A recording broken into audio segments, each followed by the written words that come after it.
पालिका संशोधन विधेयक 2020 के ऊपर मुझे बोलने का मौका दिया। सभापति महोदय, आपका बहुत बहुत धन्यवाद। माननीय सभापति महोदय, कानून बनते हैं, अमेंडमेंट होते हैं, लेकिन जो भी सरकार आती है वो अपने हिसाब से, अपने सोच के हिसाब से उसके अंदर अमेंडमेंट लाती है। वो पब्लिक के सोच को नजरअंदाज कर देती है और उसी का परिणाम है कि वो जो भी नियम कायदे कानून बनाते हैं वो सब टूटने के लिए बन जाते हैं। माननीय सभापति महोदय, अमेंडमेंट इसके अंदर बहुत सारे दिए गए हैं, जिसके अंदर मेरे से पूर्व वक्ताओं ने बहुत सारी बातें कही हैं। मैं सिर्फ विरोध करने के लिए विरोध करूं ऐसी बात नहीं है। स्वायत्त शासी मंत्री महोदय यहां पर विराजमान है। मैं बहुत प्रैक्टिकल 2-3 बातों के ऊपर आपका संक्षेप में ध्यान आकर्षित करते हुए मेरी बात को समाप्त करूंगा। इससे अमेंडमेंट के अंदर इस तरह की कोई धारा का भी प्रावधान करना चाहिए था जिससे अवैध निर्माण जब भी होता है तो अवैध निर्माण के समय के अंदर जो भी कोई अधिकारी अवैध निर्माण के समय में वहां पोस्टेड होता है और वो उसके लिए जिम्मेदार होता है, उस अधिकारी की ऐसी जिम्मेदारी तय की जाए। बाद में होता है कि इसको तोड़ दिया जाए, लेकिन वो अवैध निर्माण होता ही क्यों है?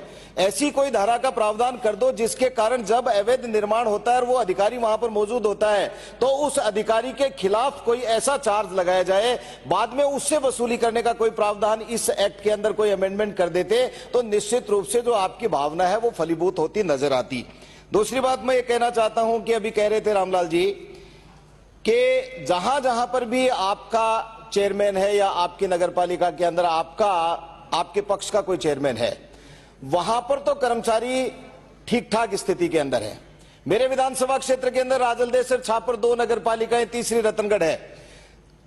राजलदेसर नगरपालिका के अंदर आपके 1 साल के अंदर आने के बाद में 6 बार ईओ का तबादला हुआ है। एक बार हुआ, पुनः लगा, फिर एपीओ हुआ, पुनः लगा। 2 व्यक्तियों ने ऐसी धमाक चौकड़ी मचा रखी है वहां पर कि कोई भी आदमी एक दिन 5 दिन के लिए ईओ आया, 1 दिन के लिए आया, 3 दिन के लिए आया, तो कोई ऐसा कानून बना दो इस अमेंडमेंट के अंदर कि एक बार पोस्टिंग कर दो उसको कम से कम 6-8 महीने के लिए। तो जेईएन वहां पर होता नहीं है, ईओ वहां पर होता नहीं है, क्लर्क के सहारे पर पूरी नगरपालिका चलती है। तो जो विकास का आपके दिमाग के अंदर जो विकास का रोड मैप और नक्शा तैयार किया है वो पूरी तरह से फेल हो जाता है। माननीय स्वायत्त शासी मंत्री महोदय से आपके माध्यम से आग्रह है कि नगरपालिकाओं के अंदर कोई सक्षम अधिकारी, ऐसा पैसा पड़ा है नगरपालिकाओं के अंदर, लेकिन नगरपालिका अब ईओ नहीं है, उसके पास में किसी के पास में वित्तीय पावर दिए हुए नहीं है। हम बार बार कलेक्टर साहब को कहते हैं, कलेक्टर साहब को कहकर के एक बार वहां पर कोई जेईएन की पोस्टिंग करवाते हैं, ऊपर से डीडीआर का मैसेज आ जाता है कि आप डायरेक्ट किसी की पोस्टिंग नहीं कर सकते, उसको तुरंत प्रभाव से ईओ उसको एपीओ कर दिया जाता है। तो मेरी प्रार्थना है आपसे कि शहर का डेवलपमेंट यदि स्वायत्त शासी कहते हैं हम उनको, तो निश्चित रूप से उनको वो अधिकार तो दीजिए, उनको वो कर्मचारी तो दीजिए जिससे काम हो सके। मैं पार्षदों का, कई बार पार्षद जो चुनकर के आते हैं, हम भी जनप्रतिनिधि हैं, चुनकर के आते हैं, हमारे को एक एमएलए लेड, एमपी लेड दिया जाता है। माननीय सभापति महोदय, आपके माध्यम से स्वायत्त शासी मंत्री महोदय से मैं ये प्रार्थना करना चाहूंगा कि अनेक जो पार्षद हैं वो लोग बात करते हैं कि हमें भी एक ऐसा फंड लेट दिया जाए पार्षद के हिस्से के अंदर, क्योंकि वो भी जनता के चुने हुए हैं, उनके वार्ड के अंदर उनके विकास के कार्यों के लिए उनको पैसा चाहिए होता है। यदि चेयरमैन उनके पक्ष का होता है तो वो पैसा उसको दे देता है, चेयरमैन यदि उसके पक्ष का नहीं होता है तो पार्षद को किसी तरह का कोई पैसा नहीं मिलता है। इसलिए पार्षद जो दूसरे पक्ष के पार्षद होते हैं उनको अपने क्षेत्र के अंदर, अपने वार्ड के अंदर डेवलपमेंट का किसी तरह का कोई पैसा नहीं मिलता है।